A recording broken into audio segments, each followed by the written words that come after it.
Gas पेटवलाय, कढई ठेवली आहे, कांदा चांगला भाजला आहे. आता याच्यामध्ये मशरूम टाकते. आता हे सर्व मिक्स झालंय, तुम्हाला काढून दाखवते. एकदम मस्त मसाला एकदम छान झालाय. जेवणाचं ताट जर बनवलं ना तुम्ही आणि अशी भाजी असेल ना तर ते परत जेवायला येतील तुमच्याकडे. दिल बघा कशी झोपली आहे. नवीन रेसिपी पाहण्यासाठी लाईक करा, सबस्क्राईब करा आणि ही घंटी वाजवा. नमस्ते, मी बेबीकॉर्न मशरूम मसाला बनवते. त्यासाठी लागणारं साहित्य दाखवते. हे मशरूम आहे, हे स्वच्छ धुवून कापून घेतले तुकडे करून. हे बेबीकॉर्न आहे, हे पण स्वच्छ धुवून असे तुकडे करून घेतले.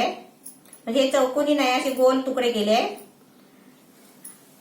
हा कांद्याची पात आहे, हे पण मी बारीक स्वच्छ धुवून बारीक कापून घेतले. त्याचा हा कांदा घेतलाय, सफेद कांदा. आणि हा दुसरा कांदा एक घेतलाय. ह्याच्यासाठी हे ग्रीन चिली सॉस आहे 1 चमचा, सोया सॉस आहे 1 चमचा, हे रेड चिली सॉस आहे 1 चमचा, ऍपल व्हिनेगर आहे 1 चमचा, ही काली मिरी पावडर आहे अर्धा चमचा, चवीपुरतं मीठ घ्यायचं आहे. हे मिरची मसाला आहे 1 चमचा घ्यायचा आहे. ही लसूणची पेस्ट घेतली आहे 1 चमचा, थोडीशी हळद घेतली आहे आणि कोथिंबीर घेतली आहे आणि कढीपत्ता. हे तेल आहे. आता मी तुम्हाला आहे ना, हे मी पहिला आहे ना उशीर होईल म्हणून हे सगळं मी कापून घेतलंय. आता तुम्हाला मी करून दाखवते. गॅस पेटवलाय, कढई ठेवली आहे. आता त्याच्यामध्ये मी तेल ओतते. आता त्याच्यामध्ये कांदा टाकते.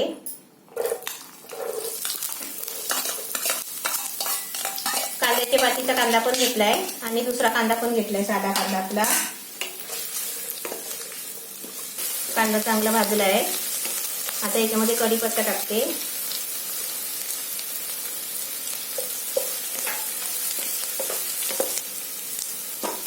ही लसूणची पेस्ट आहे.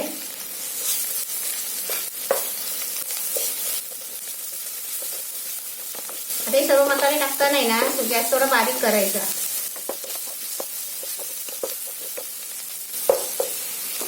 गॅस बारीक करते आणि याच्यामध्ये सर्व मसाले टाकते.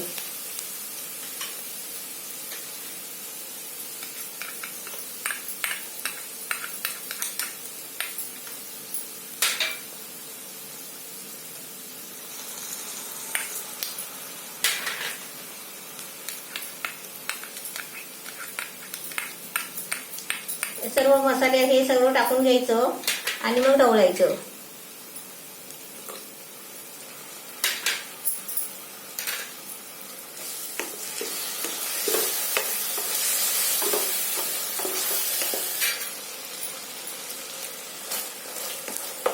आता याच्यामध्ये हळद टाकते.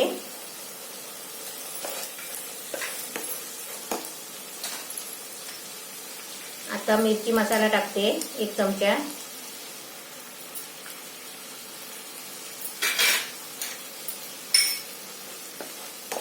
आणि चांगलं ढवळून घ्यायचं.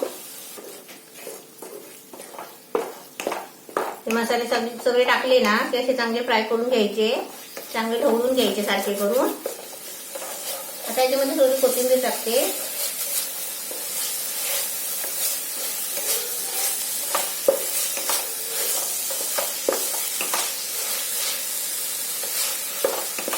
आता गॅस आहे ना थोडा मीडियम करते आणि थोडंसं आहे ना 2 चमच्यावर पाणी टाकायचं.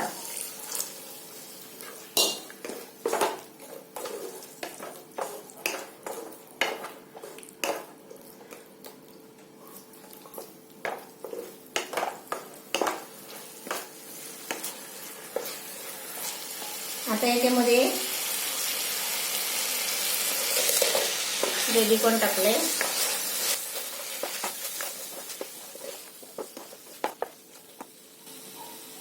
आता याच्यामध्ये मशरूम टाकते. तुम्हाला चांगलं चटपटीत पाहिजे असेल ना तर तुम्ही शेजवान चटणी पण टाकली तरी चालेल.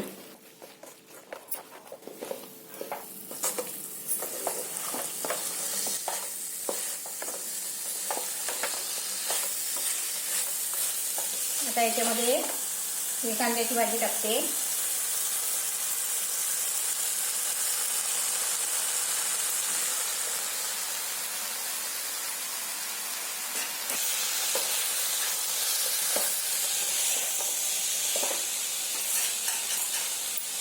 मी थोडीशी वरून सजवण्यासाठी ठेवली आहे.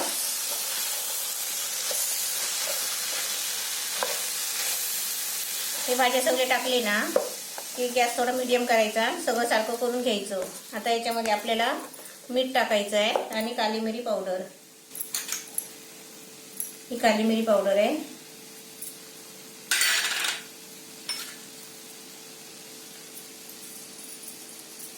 आणि मीठ कसं माहिती आहे, थोडंच टाकायचं जरा, कारण ते सॉसमध्ये आहे ना, सर्व सॉसमध्ये थोडं थोडं मीठ असतो.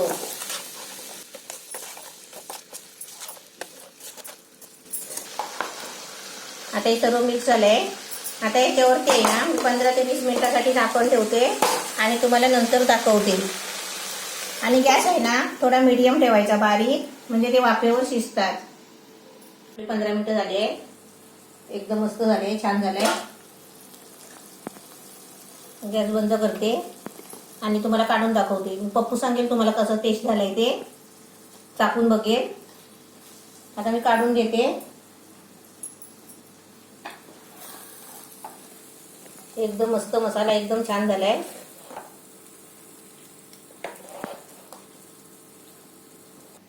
बघ कसे झाले, टेस्टिंग करून दाखव.